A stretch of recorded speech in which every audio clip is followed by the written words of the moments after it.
మెదక్ జిల్లాలో ఎమ్మెల్యే రోహిత్రావు ఆధ్వర్యంలో బతుకమ్మ సంబరాలు నిర్వహించారు. ఈ సంబరాల్లో మంత్రులు సీతక్క, కొండ సురేఖ పాల్గొన్నారు. మహిళలతో కలిసి మంత్రులు బతుకమ్మ పాటలు పాడుతూ నృత్యాలు చేశారు. మంత్రి కొండ సురేఖ బతుకమ్మ ఆటపాడి అందరినీ అలరించారు. ఓ వేసుకోవాలి కదా మీరంతా కూడా. అది మా సీతక్క కూడా ఓ వేసుకుంది కొంచెం గట్టిగా. అది బొమ్మ శివుని ముద్దుల గుమ్మ, బంగారు బొమ్మ దొరికెనమ్మో ఈ వాడలోన. చిత్తుల బొమ్మ శివుని ముద్దుల గుమ్మ, బంగారు బొమ్మ దొరికెనమ్మో ఈ వాడలోన. బంగారు బిందె తీసుక భామా నీళ్లకు పోతే భగవంతుడెదురాయనమ్మో ఈ వాడలోన. బంగారు బిందె తీసుక భామా నీళ్లకు పోతే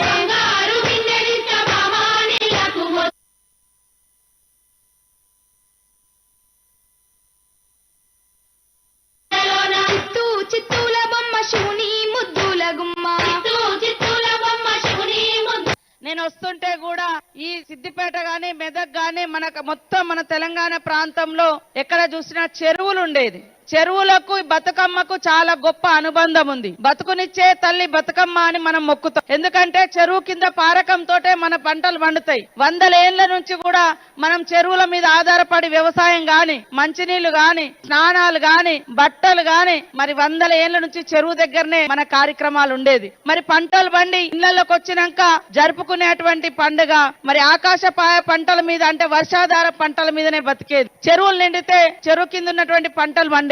ఈ క్రమంలోనే మరి మనకు చెరువు నిండిన తర్వాత ఈ పండుగ కూడా వస్తుంటది. ఈ పండుగలో ముఖ్యంగా మనం పెట్టేటువంటి తీరొక్క పువ్వులో మరి ఔషధ గుణాలు ఉన్నాయి. పసుపుకు కూడా ఒక ఔషధ గుణం ఉన్నది, యాంటీబయాటిక్. మనము మరి గౌరమ్మను పేర్చి మొక్కుకొని మరి సుమంగలిగా ఉండాలని దేవుళ్ళను మొక్కుతూ బతుకమ్మను కొలుస్తూ బతుకమ్మ ఆటలు ఆడుతూ మరి తర్వాత చెరువులో వేస్తాం. చెరువులో వేస్తే చెరువు కూడా శుద్ధి అవుతుంది. ఒకప్పుడు మనం చెరువుల నుంచే బిందెలలో నీళ్లు ముంచుకొచ్చి ఇళ్లలో పెట్టుకొని తాగేది. కాబట్టి చెరువు యొక్క విశిష్టత చాలా గొప్పది. అందుకనే బతుకమ్మ పండుగ సందర్భంగా ప్రతి తల్లి, ప్రతి చెల్లి, ప్రతి అక్క బాగుండాలని మా అన్నలు, తమ్ముళ్ళు అందరూ కూడా ఆడపిల్లలను ఎదగనివ్వండి, ఆడపిల్లలను గౌరవించండి, ఆడపిల్లల్ని బతకనియండి, మరి ఉన్నత స్థానాల్లోకి వచ్చే విధంగా మా సోదరులందరూ కూడా మాకు అండగా ఉండాలని ఈ సందర్భంగా కోరుకుంటూ ఈ యొక్క బతుకమ్మ శుభాకాంక్షలను తెలియజేస్తూ మరి చాలా సేపటి నుంచి మీరందరూ ఇక్కడ ఉన్నారు. మహిళా కూతుళ్లను ముందుకు తీసుకురావాలనేటువంటి ఉద్దేశంతో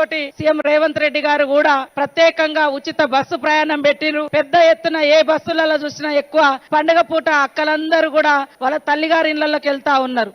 అదే విధంగా పెరిగిన ధరలతోటి ఇబ్బంది పడతారని గ్యాస్ సిలిండర్లు కూడా 500కే ఇవ్వడం జరుగుతుంది. మరి ఒకప్పుడు 100 ఎకరాలున్న ఉచిత కరెంటు పోయేది, కానీ ఒక బుగ్గ ఒక ఫ్యాన్ ఉంటే మాత్రం పేదోళ్ళకు కరెంటు ఫ్రీగా వచ్చేది కాదు. కాబట్టి ఇట్లాంటి అన్ని కూడా మహిళలకు లాభం చేయాలని, అదే విధంగా మహిళా శాఖ నుంచి కూడా 17 రకాల వ్యాపారాలను మహిళలకు అందిస్తా ఉన్నాం. మహిళలందరూ కూడా ఆర్థికంగా ఎదగాలి, కోటీశ్వరులు కావాలని మన సీఎం రేవంత్ రెడ్డి గారు కళ. కాబట్టి మీరందరూ కూడా ఈ బతుకమ్మను సంబరాలతో జరుపుకొని ప్రతి కుటుంబం ఆనందోత్సవాల మధ్య ఉండాలని మనస్ఫూర్తిగా కోరుకుంటూ జై తెలంగాణ, జై